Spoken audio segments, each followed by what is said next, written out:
اعوذ باللہ من الشیطان الرجیم بسم اللہ الرحمن الرحیم الحمدللہ والصلاة والسلام علی رسول اللہ وعلی آلہ وصحبہ اجمعین رب اشرح لی صدری ویسر لی امری واحلل عقدۃ من لسانی یفقہوا قولی ربنا زدنا علما اللہم فقہنا فی الدین آمین۔ ہم یوسف علیہ السلام کا قصہ پڑھ رہے ہیں اور اس میں آج ہم بات کریں گے کہ جب دوبارہ یوسف علیہ السلام کے بھائی ان کے پاس غلہ لینے گئے بنیامین کو ساتھ لے کر، تو اس وقت کیا واقعہ پیش آیا۔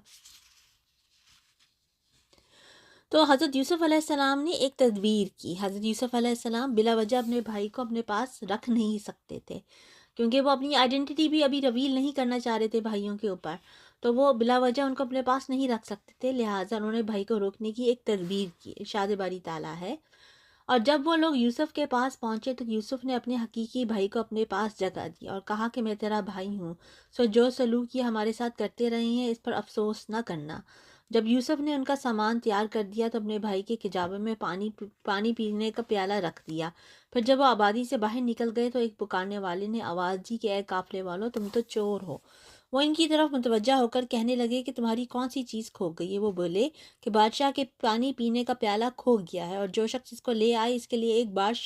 ایک اون کا سامان ہے، اور میں اس کا ضامن ہوں۔ وہ کہنے لگے کہ اللہ کی قسم، تم کو معلوم ہے کہ ہم اس ملک میں اس لیے نہیں آئے کہ خرابی کریں، اور نہ ہم چوری کیا کرتے ہیں۔ وہ بولے کہ اگر تم جھوٹے نکلے یعنی چوری ثابت ہو گئی تو اس کی سزا کیا ہے؟ انہوں نے کہا کہ اس کی سزا یہ ہے کہ جس کے سامان میں وہ دستیاب ہو وہی اس کا بدل قرار دیا جائے، ہم ظالموں کو یہی سزا دیا کرتے ہیں۔ تب یوسف نے اپنے بھائی کے سامان سے قبل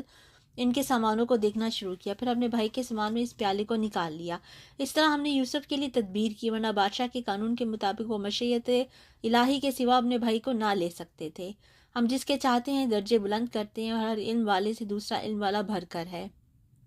برادران یوسف نے کہا کہ اگر اس نے چوری کی ہو تو کچھ عجب نہیں، کیونکہ اس کے بھائی نے بھی پہلے چوری کی تھی۔ یوسف نے اس بات کو اپنے دل میں مخفی رکھا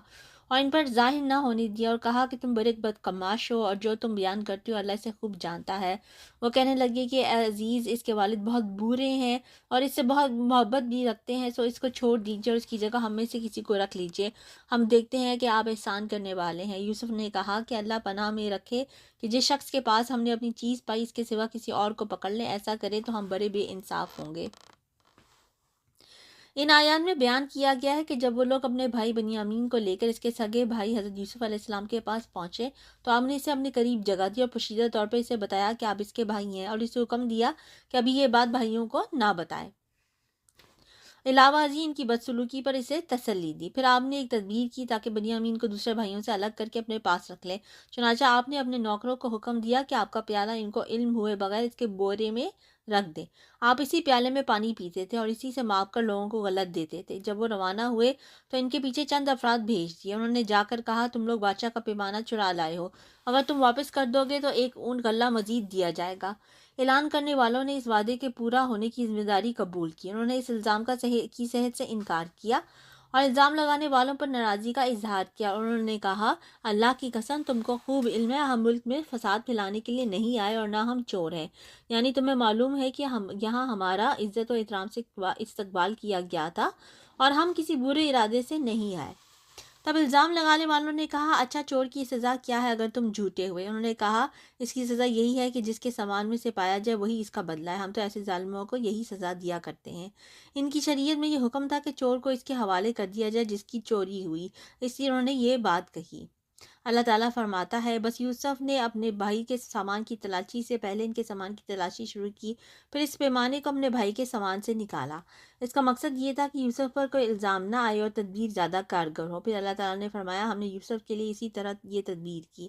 اس بادشاہ کے قانون کے رو سے وہ اپنے بھائی کو لے نہ سکتے تھے، یعنی اگر بھائی یہ اعتراف نہ کرتے کہ جس کے سامان سے پیمانہ نکلے اسی کو رکھ لیا جائے تو یوسف علیہ السلام مصر کے قانون کے مطابق بنیامین کو اپنے پاس نہیں رکھ سکتے تھے۔ پھر اللہ تعالیٰ نے فرمایا مگر یہ کہ اللہ کو منظور ہو، ہم جس کے چاہیں علم میں درجے بلند کرتے ہیں، ہر ذی علم پر فوقیت رکھنے والا دوسرا ذی علم موجود ہے۔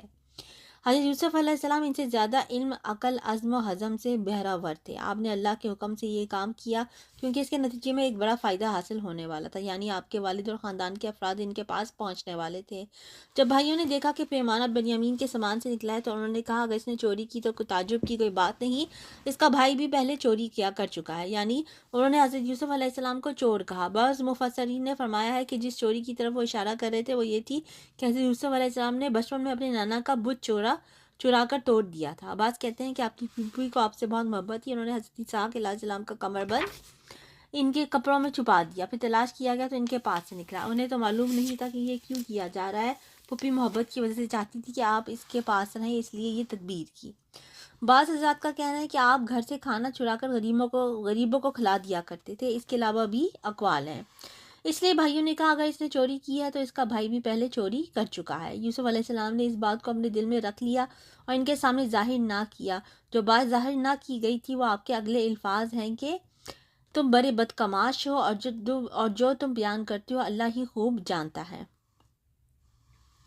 آپ نے حلم و درگزر سے کام لیتے ہوئے یہ بات آہستہ کہی، اونچی آواز سے نہ کہی۔ تب وہ آپ کی منت سماجت کرنے لگے اور بولے اے عزیز مصر، اس کے والد بڑی عمر کے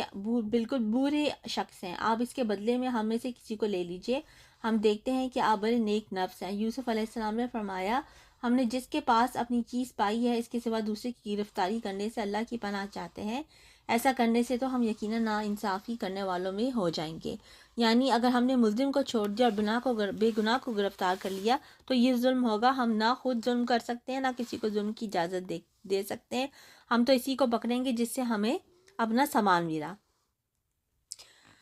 اس کے بعد بھائیوں نے آپس میں صلاح مشورہ کیا۔ ارشاد باری تعالیٰ ہے جب وہ اس سے نا امید ہو گئے تو ایک الگ ہو کر صلاح کرنے لگے۔ سب سے بڑے نے کہا کیا تم نہیں جانتے کہ تمہارے والد نے تم سے اللہ کا عہد لیا ہے اور اس سے پہلے بھی تم یوسف کے بارے میں قصور کر چکے ہو، سو جب تک والد صاحب مجھے حکم نہ دے میں تو اس جگہ سے ہلوں گا نہیں، یا اللہ میرے لیے کوئی اور تدبیر کرے اور وہ سب سے بہتر فیصلے کرنے والا ہے۔ تم سب والد صاحب کے پاس جاؤ اور کہو کہ ابا جان آپ کے صاحبزادے نے وہاں جا کر چوری کی اور ہم نے تو اپنی دانست کے مطابق آپ سے اس کو لے آنے کا عہد کیا تھا، مگر ہم غیب کی باتوں کے جاننے اور یاد رکھنے والے تو نہیں ہیں، اور جس بستی میں ہم ٹھہرے تھے وہاں سے یعنی اہل مصر سے اور جس قافلے میں ہم آئے ہیں اس سے دریافت کر لیجئے،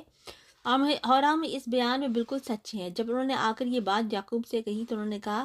کہ حقیقت یوں نہیں ہے بلکہ یہ بات تم نے اپنے دل سے بنا لی ہے، بس صبر ہی بہتر ہے، ہو سکتا ہے کہ اللہ ان سب کو میرے پاس لے آئے، بے شک وہ دانا اور حکمت والا ہے۔ پھر ان کے پاس سے چلے گئے اور کہنے لگے ہائے افسوس یوسف، اور رنج و علم میں اس قدر روئے کہ ان کی آنکھیں سفید ہو گئیں اور ان کا دل غم سے بھر رہا تھا۔ بیٹے کہنے لگے کہ واللہ اگر آپ یوسف کو اسی طرح یاد کرتے رہیں گے تو یا تو بیمار ہو جائیں گے یا جان ہی دے دیں گے۔ انہوں نے کہا کہ میں تو اپنے غم و اندوہ کا اظہار اللہ سے کرتا ہوں اور اللہ کی طرف سے وہ باتیں جانتا ہوں جو تم نہیں جانتے۔ بیٹا یوں کرو کہ ایک دفعہ پھر جاؤ اور یوسف اور اس کے بھائی کو تلاش کرو اور اللہ کی رحمت سے نا امید نہ ہونا، بلا شبہ اللہ کی رحمت سے بے ایمان لوگ نا امید ہوا کرتے ہیں۔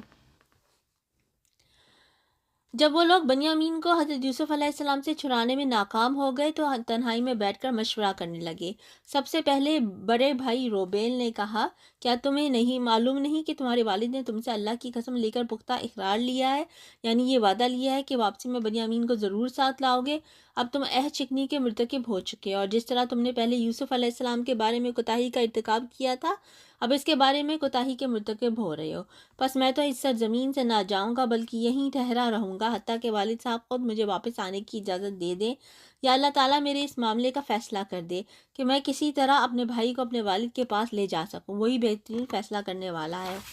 تم سب والد صاحب کی خدمت میں واپس جاؤ اور کہو کہ ابا جی آپ کے صاحبزادے نے چوری کی، یعنی انہیں وہ بات بتاؤ جو ظاہری طور پر تمہارے مشاہدے میں آئی ہے، اور کہو آپ اس شہر کے لوگوں سے دریافت فرما لے جہاں ہم تھے اور اس قافلے سے بھی پوچھ لے جس کے ساتھ ہم آئے ہیں، یعنی ہم نے آپ کو بھائی سے چوری کی غلطی سرزد ہونے کی جو خبر سنائی ہے وہ مصر میں مشہور ہو چکی ہے، وہ ان قافلے والوں کو بھی معلوم ہے جو اس وقت وہاں موجود تھے، اور یقیناً ہم بالکل سچے ہیں۔ جب بیٹے حضرت یعقوب علیہ السلام کے پاس پہنچے اور بنیامین کی داستان سنائی تو حضرت یعقوب علیہ السلام کے پرانے زخم بھی تازہ ہو گئے اور مسلسل رونے کی وجہ سے آپ کی بینائی جاتی رہی، لیکن آپ نے صبر کا دامن تھامے رکھا اور اپنے رب سے پر امید رکھتے ہوئے فرمایا ایسا ہوا نہیں بلکہ تم نے اپنی طرف سے بات بنا لی، پس اب صبر ہی بہتر ہے، یعنی تمہارا بیان غلط ہے۔ بنیامین سے چوری کا جرم سرزد نہیں ہوا، یہ اس کی عادت نہیں بلکہ تم نے اپنی طرف سے ایک بات بنا لی ہے۔ ابن اسحاق رحیم اللہ اور بعض دوسرے علماء نے فرمایا بنیامین کے بارے میں ان کی کوتاہی یوسف علیہ السلام سے بدسلوکی کا نتیجہ تھی، اسی لیے یعقوب علیہ السلام نے یہ بات فرمائی۔ کسی بزرگ کا قول ہے گناہ کی سزا بعض اوقات اس طرح بھی ملتی ہے کہ ایک اور گناہ سرزد ہو جائے۔ پھر حضرت یعقوب علیہ السلام نے فرمایا قریب ہے کہ اللہ تعالیٰ ان سب کو میرے پاس پہنچا دے، یعنی یوسف، بنیامین اور ریبل کو میرے پاس واپس لے آئے۔ وہی علم و حکمت والا ہے، یعنی پیارے بیٹوں کی جدائی میں میرا جو حال ہے اللہ اسے خوب جانتا ہے، اور اللہ جو کچھ کرتا ہے اور جو فیصلے فرماتا ہے وہ حکمت پر مبنی ہوتے ہیں۔ پھر انہوں نے اپنے بیٹوں سے منہ پھیر لیا اور کہا ہائے یوسف، نئی غم کی وجہ سے پرانا غم بھی تازہ ہو گیا، اور رنج و علم کے جو جذبات دل میں موجود تھے ان میں شدت پیدا ہو گئی۔ اب اللہ تعالیٰ نے فرمایا ان کی آنکھیں رنج و غم کے باعث سفید ہو چکی تھیں، یعنی بہت زیادہ رونے کی وجہ سے ایسا ہوا، اور وہ غم کو دبائے ہوئے تھے، یعنی غم کی شدت، اور حضرت یوسف علیہ السلام سے ملنے کی شدید خواہش کی وجہ سے ان کا دل غم سے لبریز ہو گیا۔ جب آپ کے بیٹوں نے آپ کو جدائی کے رنج و علم میں اس طرح غلطہ اور پیچا دیکھا تو آپ پر ترس کھاتے ہوئے کہا واللہ آپ ہمیشہ یوسف کی یاد ہی میں لگے رہیں گے یہاں تک کہ گھل جائیں یا ختم ہی ہو جائیں، یعنی اگر آپ اسی طرح یوسف کو یاد کرتے رہے تو آپ کا جسم لاغر ہو جائے گا اور قوت ختم ہو جائے گی، اس لیے آپ کے لیے یہی بہتر ہے کہ کچھ حوصلہ کریں۔ آپ نے فرمایا میں تو اپنی پریشانی اور رنج کی فریاد اللہ ہی سے کرتا ہوں، مجھے اللہ کی طرف سے وہ باتیں معلوم ہیں جو تم نہیں جانتے۔ آپ نے بیٹوں سے کہا میں اپنی مصیبت کی شکایت تم سے تو نہیں کر رہا، نہ کسی اور انسان سے شکایت کر رہا ہوں، میں تو اللہ عز و جل سے شکایت کرتا ہوں، اور مجھے یقین ہے کہ اللہ میری مشکلات اور غم ختم فرما دے گا۔ مجھے یقین ہے کہ یوسف کا خواب سچا ہو کر رہے گا اور اس کے مطابق میں اور تم سب اسے ضرور سجدہ کریں گے۔ اسی لیے فرمایا واللہ وعالم من اللہ ما لا تعلمون، مجھے اللہ کی طرف سے وہ باتیں معلوم ہیں جو تم نہیں جانتے۔ پھر آپ نے انہیں یوسف اور بنیامین کی تلاش کی ترغیب دلاتے ہوئے فرمایا میرے پیارے بچوں، تم جاؤ اور یوسف اور اس کے بھائی کو پوری طرح تلاش کرو، اللہ کی رحمت سے نا امید نہ ہونا، یقیناً اللہ کی رحمت سے نا امید وہی ہوتے ہیں جو کافر ہوتے ہیں، یعنی مصیبت کے بعد راحت کے حصول سے مایوس نہ ہو۔ اللہ کی رحمت سے اور مشکلات سے نجات مقدر ہونے سے مایوسی تو کافروں کا کام ہے، یعنی اللہ کی نجات اور اللہ کی رحمت کبھی بھی انسان کو آ سکتی ہے، اور کبھی بھی انسان کو مایوس نہیں ہونا چاہیے چاہے کتنے بھی برے حالات کیوں نہ ہوں۔ بہرحال اس طرح پھر یعقوب علیہ السلام نے اپنے بیٹوں کو واپس بھیجا۔ اس کے بعد کیا ہوا یہ ہم پڑھیں گے اگلی دفعہ۔ سبحانک اللہم و بحمدک، اشہد ان لا الہ الا انت، استغفرک و اتوب الیک۔